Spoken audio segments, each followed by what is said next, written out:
Masih dalam video menjawab pertanyaan teman-teman kita yang kemarin datang ke webinar 3 performance booster. Buat yang nggak ikut, tetap video ini bisa kalian tonton karena siapa tahu kalian punya pertanyaan yang sama seputar dunia HR atau manajemen sumber daya manusia. Jadi tonton sampai habis dan jangan lupa subscribe YouTube channel Tanya Kak Sam.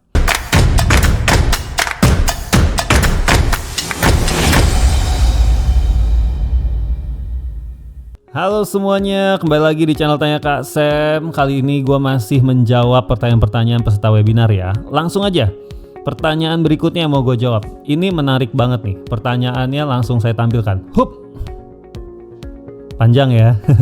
Intinya adalah dari pertanyaan ini, gimana cara merubah habit karyawan lama. Jadi ada karyawan lamanya nih, udah ikut mungkin dari awal perusahaan ini berdiri gitu ya, supaya mau menerima perubahan. Dalam konteks ini adalah perubahan seperti adanya KPI dan aturan-aturan lainnya. Oke, ini siapapun yang menanyakan hal ini, Anda tidak sendirian. Karena banyak perusahaan-perusahaan di luar sana, terutama perusahaan keluarga gitu ya, yang mengalami hal ini. Jadi saya lumayan banyak bekerja sama dengan second generation teman-teman, atau bahkan third generation. Bapaknya punya usaha, ibunya punya usaha gitu ya, lalu diturunkan ke anaknya, dia menghadapi masalah yang seperti ini. Nah, apa yang saya sarankan kepada mereka dan saya ajarkan adalah, pertama gini, kita harus punya mindset dulu bahwa orang tersebut masih bisa berubah, alias kita harus punya growth mindset dulu. Karena kalau kita akhirnya punya fixed mindset terhadap orang-orang lama di kantor kita, maka kita udah keburu negative thinking, kita udah keburu nggak mau usaha lagi, kita udah keburu pengennya cepet aja nih orang biar berubah gitu ya, tapi udah nggak percaya lagi, jadi kita frustasi sendiri dan sebagainya. Intinya gitulah ya. Jadi kalau pakai fixed mindset susah, mau apapun yang saya kasih nasihat susah. Jadi percaya dulu bahwa ya orang ini masih bisa berubah, walaupun saya tidak menjanjikan prosesnya cepat atau prosesnya mudah. Nah, sekarang kita masuk ke taktiknya. Taktiknya gimana nih? Yang pertama adalah harus banyak-banyak untuk ngobrol one on one. Kak, tapi saya nggak biasa ngobrol satu-satu sama karyawan saya. Ya itu yang harus dipaksa. Ya, harus berani maksa. Ngobrolnya nggak usah terlalu formal, duduk di meja di ruang rapat dan sebagainya, nggak usah. Ya, teman-teman ngobrol aja sambil makan siang, sambil ngopi, ajak kita ngopi bareng yuk, ada yang mau saya omongin nih gitu ya. Nah, apa yang diomongin? Oke, pertama kita harus memahami dulu dari sisi mereka gitu ya, tentang apa sih yang menjadi pain point mereka selama ini bekerja di tempat tersebut. Siapa tahu ternyata mereka keluar gitu bilang bahwa ya saya sebetulnya kerja di sini kadang-kadang suka bingung gimana caranya saya tuh dinilainya gimana, siapa tahu dia bilang gitu ya, atau saya bingung gimana caranya supaya saya bisa naik gaji dengan lebih banyak gitu ya, atau saya merasa bahwa di kerjaan di sini nih kita kerja lembur, kita kerja apa, tapi kok kayaknya penilaiannya masih subjektif. Siapa tahu dia berani ngomong gitu. Nah, kalaupun dia nggak berani ngomong gitu ya nggak apa-apa, karena tujuannya adalah bukan untuk membuat dia jadi jujur terus yang ngomong sama kita, tapi tujuannya adalah supaya mereka itu merasakan bahwa oh, pemimpin saya mau mendengar saya. Oke? Pemimpin saya mau mendengar saya. Nah, jangan lupa juga tanyakan kondisi atau situasi yang mereka hadapi di rumah atau di keluarga. Kenapa? Karena pada umumnya orang kerja pada umumnya untuk keluarga juga kan gitu. Jadi kita bisa berempati juga, apa sih kamu sedang hadapi ya. Again, tujuannya adalah supaya ada keterbukaan dulu. Keterbukaan. Jangan tiba-tiba ngomongin kita mau nerapin KPI ya, kamu gimana, keberatan nggak? Ya nggak bisa gitu ya, nggak bisa. Ini kasusnya kalau nih saya ngomong gini, ceritanya kalau teman-teman belum punya hubungan yang baik atau hubungan yang terbuka dengan karyawan tersebut. Nah, misalkan itu stage pertama selesai gitu ya, dia udah mulai bisa cerita dan sebagainya gitu. Nah, baru kita mulai nih yang kedua. Kita mulai coba tanyakan ke mereka gitu ya, ngobrol lagi. Menurut kamu ada nggak saran untuk perusahaan ini? Nah, itu.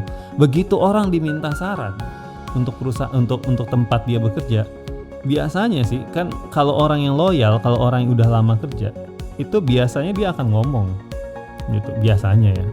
Karena dia udah sebetulnya juga ada rasa peduli pasti ya. Kalau udah lama kerja gini sebenarnya dia sedikit banyak pasti ada rasa peduli ke perusahaan. Jadi dia akan ngomong tuh usulannya apa segala macam. Nah, dari situlah kalau ada yang bisa nyerempet ya kita masuk dari situ gitu loh. Kita masuk dari situ. Oh iya betul juga nih ya. Oleh karena itu kita juga menyadari sini kita akan buat satu sistem namanya KPI misalnya begitu. Kalaupun dia nggak ngomongin tentang hal itu, nggak bisa kita sambung-sambungin, baru kita nyampaikan juga gitu. Oh ya, betul juga tuh, masuk akal yang bapak atau ibu bilang.